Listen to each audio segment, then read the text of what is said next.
সংস্কৃত সারথী ক্লাসরুমে তোমাদের সকলকে স্বাগত জানাই। হ্যালো বন্ধুরা, আমি অনুপ। তোমরা সবাই কেমন আছো? আশা করি সকলেই খুব ভালো আছো। আজকে আমি দ্বাদশ শ্রেণীর সংস্কৃত বিষয়ের সম্পূর্ণ 100% কমন সাজেশন নিয়ে তোমাদের সকলের সামনে উপস্থিত হয়েছি। বিগত বছরগুলির মতো এবছরও তোমাদের সংস্কৃত বিষয়ের প্রতিটি অধ্যায়ের সম্পূর্ণ কমন সাজেশন নিয়ে আমি আজকে এই ভিডিওতে তোমাদের সঙ্গে আলোচনা করব। বন্ধুরা, এই প্রথম পর্বের ভিডিওর পাশাপাশি আমি কিন্তু তোমাদের দ্বাদশ শ্রেণীর ব্যাকরণ বিষয়ের সম্পূর্ণ সাজেশনের একটা দ্বিতীয় পর্বের ভিডিওর কথা ভাবছি। তো বন্ধুরা, তোমরা আমাকে এই ভিডিওর কমেন্ট বক্সে জানাও যে তোমাদের কার কার সংস্কৃত ব্যাকরণ বিষয়ের সম্পূর্ণ 100% কমন সাজেশন দরকার। তো শুধুমাত্র তাদের জন্যই সংস্কৃত ব্যাকরণ বিষয়ের সম্পূর্ণ কমন সাজেশনের দ্বিতীয় পর্বের ভিডিও কিন্তু আমি বানাতে চলেছি। তাই তোমরা সংস্কৃত বিষয়ে সম্পূর্ণ 100% কমন সাজেশন পেতে এই ভিডিওটি প্রথম থেকে শেষ পর্যন্ত খুব মনোযোগ সহকারে দেখতে থাকো। তো বন্ধুরা, আমার এই সংস্কৃত সারথী ইউটিউব চ্যানেলে তোমাদের সকলকে স্বাগত জানাই। তো এবার আমরা শুরু করব তোমাদের দ্বাদশ শ্রেণীর 2024 সালের সংস্কৃতের সম্পূর্ণ 100% কমন সাজেশন, যেগুলো তোমরা পড়লে সম্পূর্ণ কমন পাবেই পাবে। দেখো বন্ধুরা, প্রথমে আলোচনা করছি তোমাদের সংস্কৃতের গদ্যাংশ অর্থাৎ আর্যাবর্ত বর্ণনম পাঠ্যাংশটা। দেখো, এখানে কিন্তু একটা জিনিস খেয়াল করো, আমি আর্যাবর্ত বর্ণনাম থেকে একটা, দুটো, তিনটে প্রশ্ন রেখেছি, ঠিক আছে? তো এই তিনটে প্রশ্নের মধ্যে আবার কোন প্রশ্ন সবচেয়ে বেশি ইম্পর্টেন্ট সেগুলো কিন্তু আমি গুরুত্বের নিরিখে প্রথম দিকে রেখেছি। তাই জন্য প্রত্যেকটা কথা আমার মন দিয়ে খুব ভালো করে তোমরা শুনো। দেখো, প্রথম প্রশ্নটা কি দিয়েছে আর্যাবর্ত বর্ণনাম থেকে, যে আর্যাবর্তকে কার সঙ্গে তুলনা করা হচ্ছে এবং কেন। তো এই প্রশ্নটাই দেখো, এখানে অনেকগুলো প্রশ্ন আছে, কিন্তু এই প্রশ্নটা কিভাবে আরো ঘুরিয়ে আসতে পারে সেটাও কিন্তু আমি তোমাদের উল্লেখ করে দিয়েছি, যাতে পরীক্ষায় ঘুরিয়ে দিলে তোমাদের বুঝতে কারো অসুবিধা না হয়, ঠিক আছে? তো প্রথমে কি বললাম, আর্যাবর্তকে কার সঙ্গে তুলনা করা হচ্ছে এবং কেন। অর দিয়ে আসতে পারে আর্যাবর্ত এবং স্বর্গের তুলনা যেভাবে ত্রিবিক্রম ভট্ট করেছেন তা বর্ণনা করো। তার মানে এখানে কার সঙ্গে বলতে স্বর্গের সাথে তুলনা করেছেন, তো কিভাবে তুলনা করেছেন সেটা কিন্তু লিখতে বলছে। এছাড়া দেখো, কোটেশন তুলে দিয়ে কোশ্চেন আসতে পারে যে কথং চাষৌ স্বর্গান্ত বিশেষ্যতে।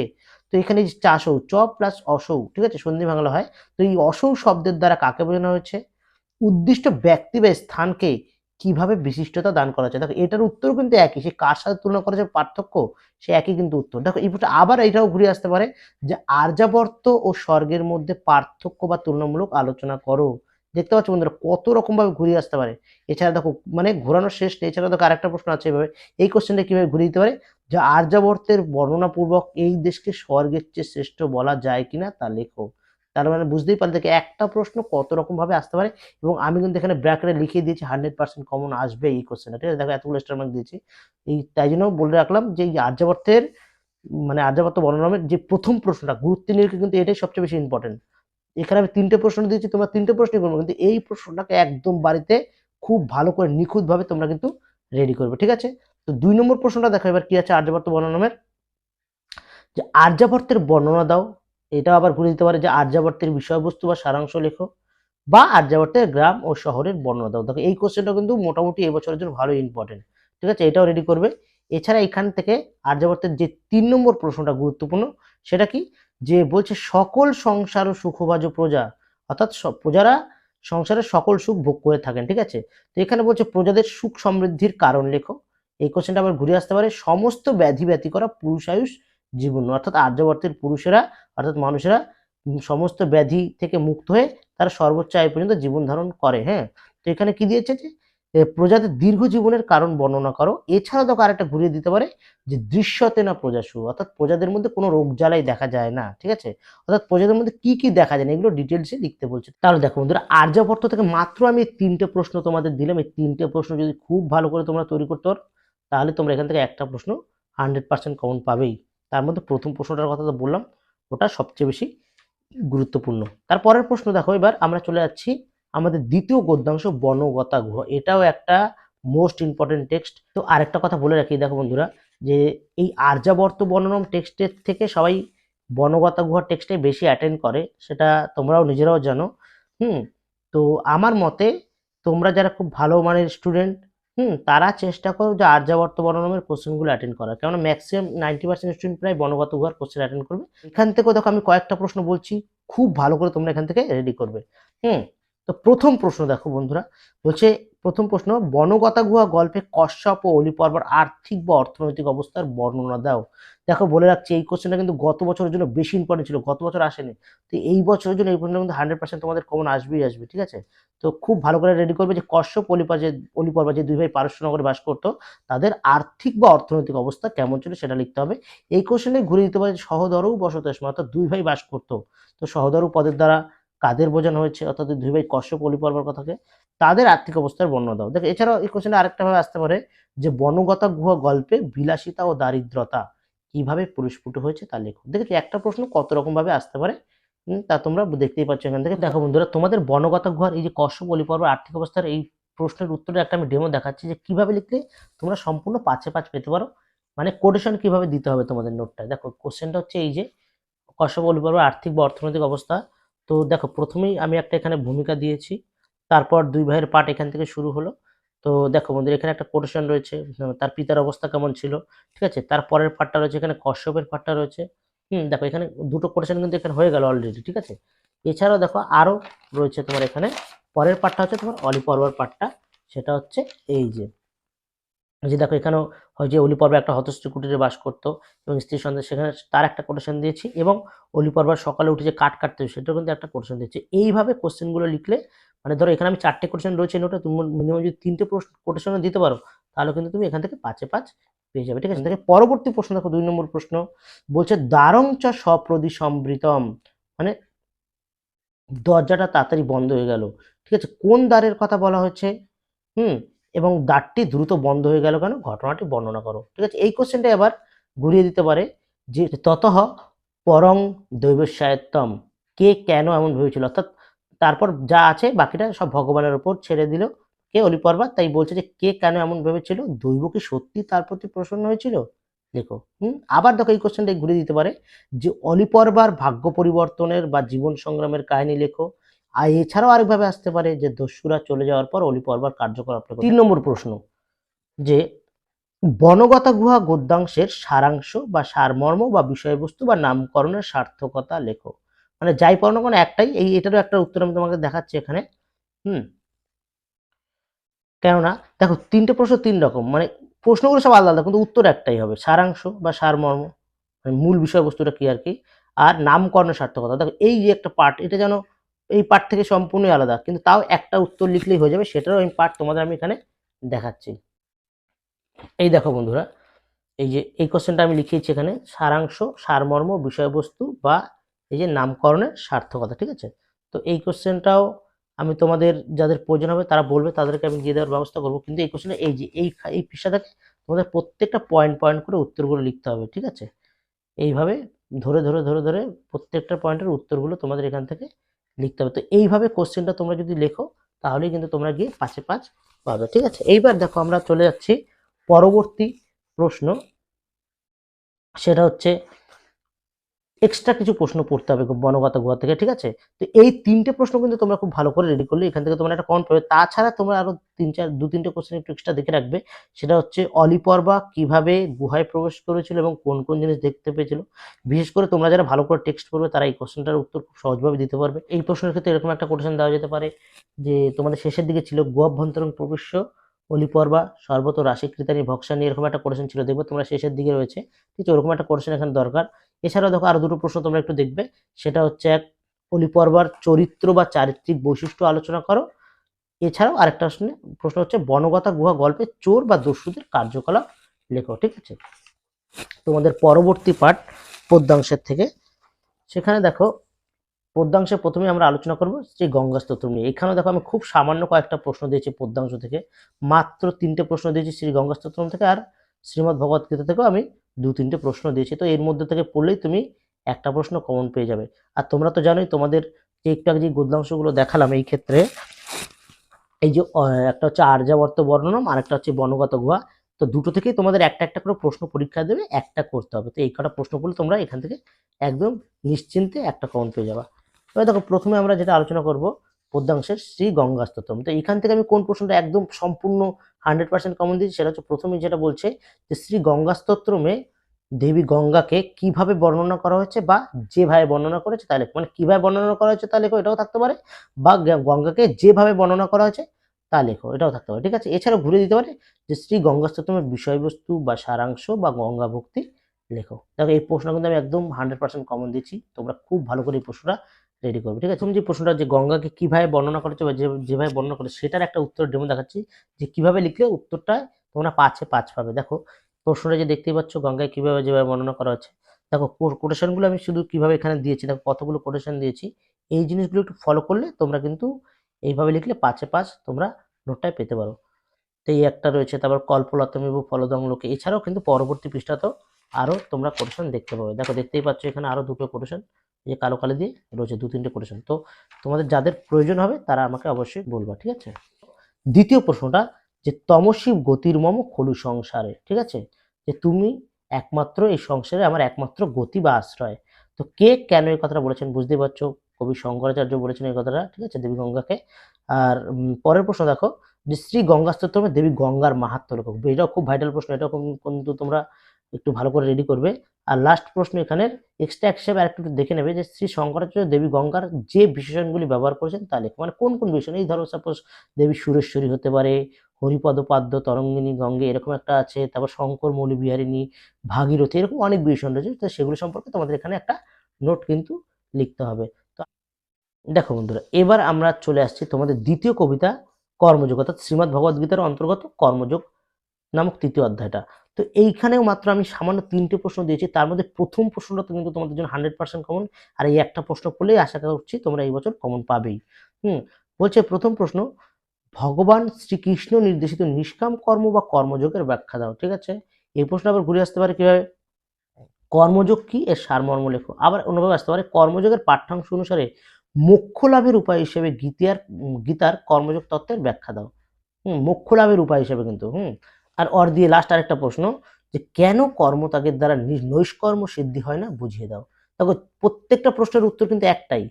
তো এই প্রশ্ন কিন্তু তোমরা খুব ভালো করে রেডি করে রাখবে। আমি এই প্রশ্নটার উত্তর তোমাদের একবার দেখে দিচ্ছি, এই একটা প্রশ্ন কিন্তু মানে তোমাদের বিভিন্নভাবে ঘুরে ফিরে আসতে পারে। দেখো বন্ধুরা, কর্মযোগের প্রশ্নটার উত্তর কিভাবে লিখতে হবে সেটাও মোটামুটি এখান দিয়ে দিয়েছি, তোমরা জাস্ট এমনি একটু ডেমো হিসাবে দেখে রাখতে পারো এখান দিয়ে।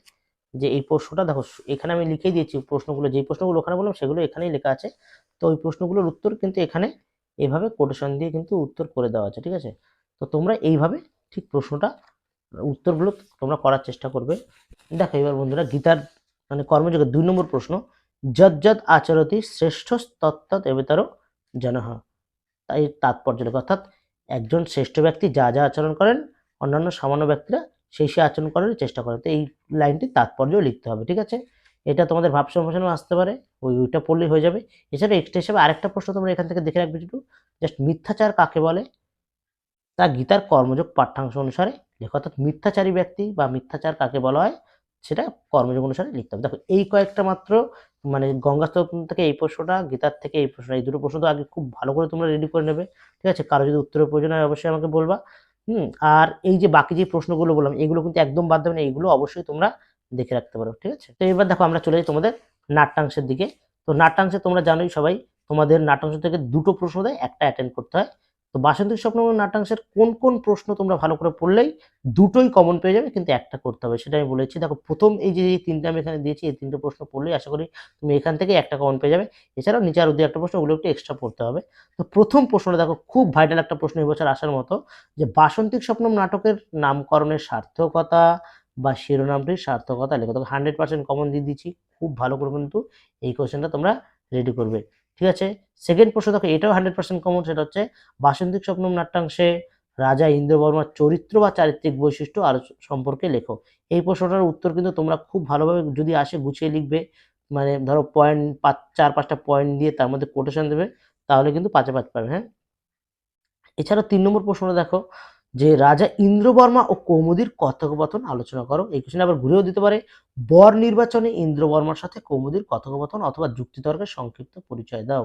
ঠিক আছে, এই 3টে প্রশ্নকে তোমরা খুব ভালো করে রেডি করবে। এছাড়াও তারপর 2টো প্রশ্ন একটু এক্সট্রা হিসেবে তোমরা রেডি করবে, সেটা হচ্ছে বাসন্তিক স্বপ্নম নাট্যাংশের চরিত্রগুলির পরিচয় দাও, মানে কোন কোন চরিত্রগুলি রয়েছে, এই ধরো রাজা ইন্দ্রবর্মা, কনকলেখা, তারপর রাজা ইন্দ্রবর্মা পরিচারকের নাম হচ্ছে তোমার প্রমোদ, তারপর কৌমুদী, তার পিতার নাম হচ্ছে ইন্দু শর্মা।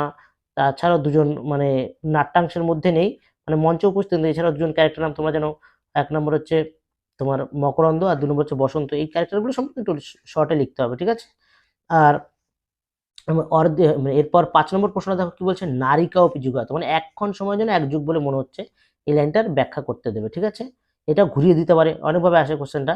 বাসন্তিক স্বপ্নমের প্রথম ৩টি শ্লোকের ভাবার্থ লেখো। প্রথম ৩টি শ্লোকের ভাবার্থ লেখা মানে কিন্তু রাজার যে মনের আবেগ, মানে কনকলেখার সঙ্গে রাজার যে বিয়ে হবে তার আগে রাজার মনের আবেগ।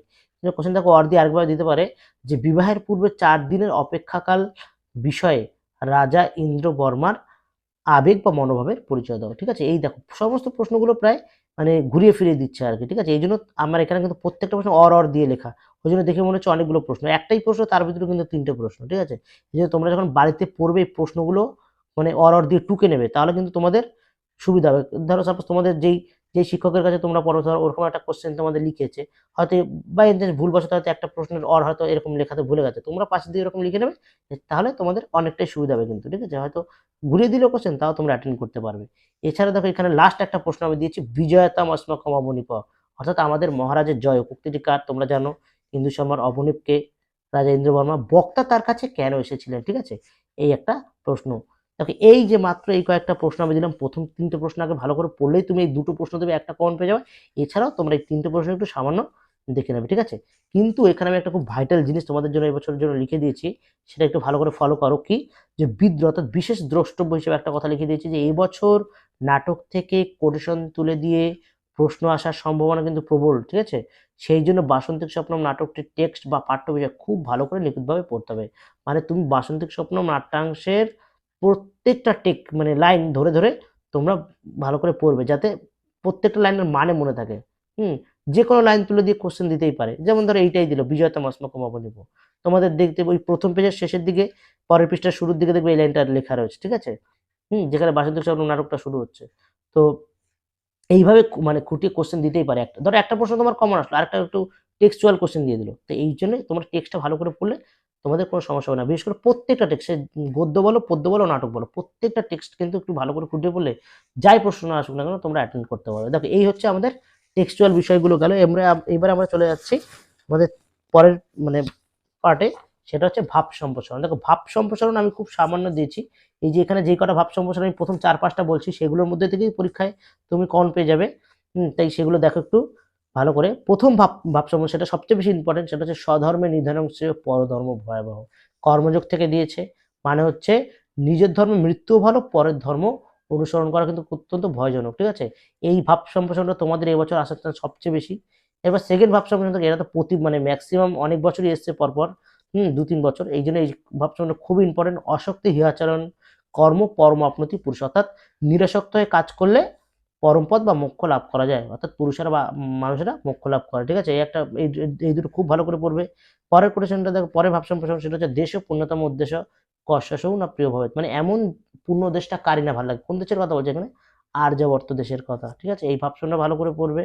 তারপরেরটা, তব কৃপায় চেন্মাত স্রোতস্নাত পুনরূপী জঠরে সৌপিনা জাত, অর্থাৎ তোমার কৃপা লাভ করে যে কেউ যদি তোমার স্রোতে স্নান করে, তাহলে সে আর পুনরায় মাতৃ জঠরে জন্ম লাভ করবে না। এইটা কোথা থেকে দিয়েছে? এটা তোমরা সবাই জানো, গঙ্গা স্তোত্রম থেকে দিয়েছে। এই লাইনটার ভাব সম্প্রসারণ তোমরা ভালো করে করবে। তারপরে আরো দুটো দেখো, তমস্বী গতির মম খলু সংসারে, তুমি এই সংসারে আমার একমাত্র আশ্রয়। দেখো এই লাইনটা কিন্তু গঙ্গা স্তোত্রমের সেই বর্ণটাও দিয়েছি, ওইখান থেকে পড়লেই এটা ভাব সম্প্রসারণ, এক্সট্রার জন্য এটা আলাদা করে ভাব সম্প্রসারণ পড়তে হবে না, ওই নোটটা পড়লেই ওইখানের পার্ট দিয়ে তোমরা লিখতে পারবা। পরেরটা দেখো, ন কর্মণা মনোরম্ভাৎ নৈষ্কর্মং পুরুষ উষ্ণুতে ন চ সন্ন সনদেব সিদ্ধিন সমাধি গচ্ছতি। তো শর্টে এটার মানে যদি বলি যে প্রত্যেকটা মানুষই কোনো না কোনো কর্ম প্রতিনিয়তই করে থাকে, কাজ না করে মানুষ থাকতে পারে না, এবং মানুষ যদি ভাবে যে কর্মত্যাগের দ্বারা সিদ্ধি লাভ করবে, সেটা কোনোদিন সম্ভব নয়, ঠিক আছে? এই যে প্রথমে 6টা ভাব সম্প্রসারণ আমি এখানে দিলাম, এই কয়েকটা পড়লে, এই 6টা পড়লেই কিন্তু তুমি এখান থেকে কমন পেয়ে যাবে। এছাড়া তাও তুমি দুটো একটু এক্সট্রা দেখে রাখবে, এটাও কর্মযোগের প্রথমটা, কর্মেন্দ্রিয়ানি সংযম ইয়াস্তে মনসা স্মরণ ইন্দ্রিয়ার্থান বিমূঢ়াত্মা মিথ্যাচারও স উচ্যতে। মানে কাকে মিথ্যাচার বলা হয় সেটা তো আমি তোমাদের বর্ণনাও দিয়েছি, এখানেও রয়েছে একই উত্তর প্রায় দুটোর, ঠিক আছে? এছাড়াও আরেকটা রয়েছে আর্যবর্ত বর্ণনাম থেকে, ভবন্তি ফাল্গুনে মাসি বৃক্ষ শাখা বিপল্লবাহা জয়ন্তু নত লোকস্য কদাপি যা বিপল্লবা, ঠিক আছে? এইবার দেখো আমরা চলে আসি তোমাদের সবচেয়ে ভাইটাল পার্ট। এই পার্ট নিয়ে অনেকে টেনশনে থাকে যে কোন কোশ্চেন এখান দিয়ে আসবে। সেটা হচ্ছে সাহিত্যের ইতিহাস। সাহিত্যের ইতিহাস দেখো একদম তোমাদের এখানে আমি স্টার মানে দেখতেই পাচ্ছ কোনটা কতগুলো স্টার, মানে এই কয়েকটা প্রশ্ন পড়লে, সামান্য কয়েকটা প্রশ্ন পড়লে কিন্তু তোমরা সাহিত্যের ইতিহাস থেকে দুটো প্রশ্ন দেয়, সেখান থেকে তোমরা দুটো প্রশ্নই কমন পেয়ে যাবে, একটা তোমাদের করতে হবে। দেখো প্রথম প্রশ্ন, যে প্রাচীন ভারতের চিকিৎসা শাস্ত্রের চর্চা বা আয়ুর্বেদ চর্চা নিয়ে সংক্ষেপে লেখো। তাহলে প্রথম প্রশ্নটা কি, যে সাহিত্য থেকে প্রাচীন ভারতের যে চিকিৎসা শাস্ত্রের চর্চা আর আয়ুর্বেদ চর্চা অর্থাৎ তোমাদের এই যে চরক আর সুশ্রুত সংহিতা রয়েছে সেই পার্টগুলো নিয়ে তোমাকে এখানে লিখতে হবে। দেখো এই কোশ্চেনটা কিন্তু 100% কমন আসবেই আসবে, লিখে দিয়েছি, ঠিক আছে, খুব ভালো করে করবে। এরপরে সেকেন্ড প্রশ্ন, এটাও খুব ইম্পর্টেন্ট বছরের জন্য, সেটা হচ্ছে ভক্তিমূলক গীতিকাব্য হিসাবে জয়দেবের গীত গোবিন্দম সম্পর্কে আলোচনা করো। মানে জয়দেবের যে গীতিকাব্যটা আছে গীত গোবিন্দম, সেটা সম্পর্কে লিখতে হবে। এটাও কিন্তু এবছরের জন্য মোস্ট ইম্পর্টেন্ট প্রশ্ন, দেখতেই পাচ্ছ এখানে লিখে দিচ্ছি, 100% কমন। তারপর 3 নম্বর প্রশ্ন দেখো, প্রাচীন ভারতের আয়ুর্বেদ শাস্ত্রের ইতিহাসে চরক সংহিতা বা সুশ্রুত সংহিতার অবদান লেখো। দেখো প্রশ্নটা কিন্তু এখানে একই রকম দিয়েছে, এটা হচ্ছে টোটাল আয়ুর্বেদ শাস্ত্র বা চিকিৎসা শাস্ত্রটা লিখতে হবে। আবার তোমাদের সেপারেটলি কোশ্চেনটা আসতে পারে যে শুধু চরক সংহিতা সম্পর্কে লেখো বা শুধু মানে সুশ্রুত সংহিতার অবদান সম্পর্কে লেখো। তাই জন্য এই কোশ্চেনটা দুটো কিন্তু তোমরা খুব ভালো করে পড়বে। আর দেখো পরের প্রশ্ন, প্রাচীন ভারতের গণিত চর্চা ও জ্যোতির্বিদ্যা সম্পর্কে লেখো। ঠিক আছে, এটা বুঝতে পারছো গণিত চর্চা জ্যোতির্বিদ্যায় কাদের কাদের অবদান রয়েছে, বরাহমিহির, আর্যভট্ট এদের। এছাড়া এক্সট্রা হিসেবে আরো 2-3টে প্রশ্ন তোমরা একটু দেখবে, সেটা হচ্ছে 1 নম্বর ভাষা সমস্যা সম্পর্কে লেখো। ভাষায় যে 13টা নাটক, কোনোটা কোনো কোনো মানুষ বলছেন যে তারা এগুলো ভাষায় লেখা নয়, তার জন্য তারা কিছু যুক্তি দিচ্ছেন, আবার যারা বলছেন যে এগুলো ভাষা নাটক তারাও কিছু কিছু যুক্তি দিচ্ছেন। এই নিয়ে পক্ষে বিপক্ষে একটা সমস্যা চলছে আর কি, এটা নিয়ে একটা ভাষা সমস্যার নোট হয়, এই নোটটা খুব ভালো করে পড়বে। এবং লাস্ট যেই প্রশ্ন দুটো তোমরা একটু বিষয়বস্তু হিসাবে একটু দেখে রাখবে, সেটা হচ্ছে এক শূদ্রকের মৃচ্ছকটিকম আর হচ্ছে ভাষের স্বপ্ন বাসব দত্তম। এই কয়েকটা মাত্র প্রশ্ন। দেখো সাহিত্য ইতিহাস থেকে এই প্রথম দিকের 4টে প্রশ্ন পড়লে কিন্তু তুমি এখান থেকে একটা প্রশ্ন কম পেয়ে যাচ্ছ। এছাড়াও জাস্ট তুমি এই দুটো প্রশ্ন একটু কিন্তু দেখে রাখবে। একদম মানে টাইটার সাজেশন ধরে কিন্তু তোমরা পড়ে যাবে না, সবসময় মনে রাখবে কিছুটা এক্সট্রা পড়ে রাখবে, কারণ সাজেশন হুবহু কিন্তু কমন কখনো আসলে খুব ভালো, না আসলে কিন্তু পুরো গেল। ঠিক আছে, সেই জন্য তোমরা কথাটা মাথায় রাখবে যে দেখো আমি সাজেশনের কোশ্চেনটাও দিচ্ছি, আবার কিছু প্রশ্ন তোমাদের এক্সট্রাও দিচ্ছি, যেগুলো অন্তত তোমরা টাচ দিয়ে যাবে, একটু পড়ে যাবে, যাতে তোমরা সেগুলো মানে সম্পূর্ণ কমন পেয়ে যাও। এবার দেখো আমরা চলে যাচ্ছি তোমাদের লাস্ট পার্ট, সেটা হচ্ছে দুটো পার্ট, একটা হচ্ছে ভাষাতত্ত্ব রয়েছে, আর তোমাদের সবচেয়ে টেনশনের যেটা বিষয় সেটা হচ্ছে সংস্কৃত নিবন্ধ বা রচনা। দেখো এবার আমরা প্রথমে এখানে ভাষাতত্ত্ব নিয়ে আলোচনা করি। তো প্রথম প্রশ্ন কি বলছে, ইন্দো ইউরোপীয় ভাষা গোষ্ঠীতে ভারতীয় আর্য ভাষা বা সংস্কৃত ভাষার স্থান বা অবদান আলোচনা করো। মোস্ট মোস্ট ইম্পর্টেন্ট প্রশ্ন, এটা কিন্তু তোমরা খুব ভালো করে বাড়িতে রেডি করবে, এবং এই প্রশ্নটা কিন্তু আসার চান্স তোমাদের সর্বাধিক। হুম তো এই প্রশ্ন কি, যে বলছে ইন্দো ইউরোপীয় ভাষা গোষ্ঠীতে ভারতীয় আর্য ভাষা বা সংস্কৃত ভাষার স্থান, যাই শুনে একই কিন্তু উত্তর। ঠিক আছে, এবার দেখো পরবর্তী প্রশ্ন, ভারতীয় আর্য ভাষার বিভিন্ন স্তর বা ইন্দো আর্য ভাষার বিভিন্ন স্তর সম্পর্কে লেখো। মানে বুঝতেই পারছো ভারতীয় আর্য ভাষা কয়টা স্তর, 3টে স্তর, একটা হচ্ছে প্রাচীন ভারতীয় আর্য ভাষা, মধ্য ভারতীয় আর্য ভাষা আর নব ভারতীয় আর্য ভাষা। ঠিক আছে, তো এই কোশ্চেনটা ঘুরিয়ে কিভাবে আসতে পারে, ভারতীয় আর্য ভাষার কয়টি স্তর কি কি, হুম সেগুলো অর্থাৎ আবার দেখো এখানে দিয়েছি যে প্রাচীন ভারতীয় আর্য ভাষা, মধ্য ভারতীয় আর্য ভাষা ও নব্য ভারতীয় আর্য ভাষা সম্বন্ধে লেখো। মানে সাপোজ এইভাবে দিতে পারে যে ধরো 3টে স্তর সম্পর্কেই লেখো, আবার দিতে পারে যে কোনো একটা স্তর সম্পর্কে লেখো, আবার উল্লেখ করে দিতে পারে হয়তো প্রাচীন ভারতীয় আর্য ভাষা সম্পর্কে লেখো, বা প্রাচীন ভারতীয় আর্য ভাষার যে বৈশিষ্ট্যগুলো রয়েছে ধ্বনিতাত্ত্বিক রূপতাত্ত্বিক সেগুলো কিন্তু তোমাদের দিতে পারে, বা মধ্য ভারতীয়টাও দিতে পারে, আবার নব্য ভারতীয়টাও দিতে পারে। এই কোশ্চেনটা কিন্তু এবছরের জন্য 100% কমন।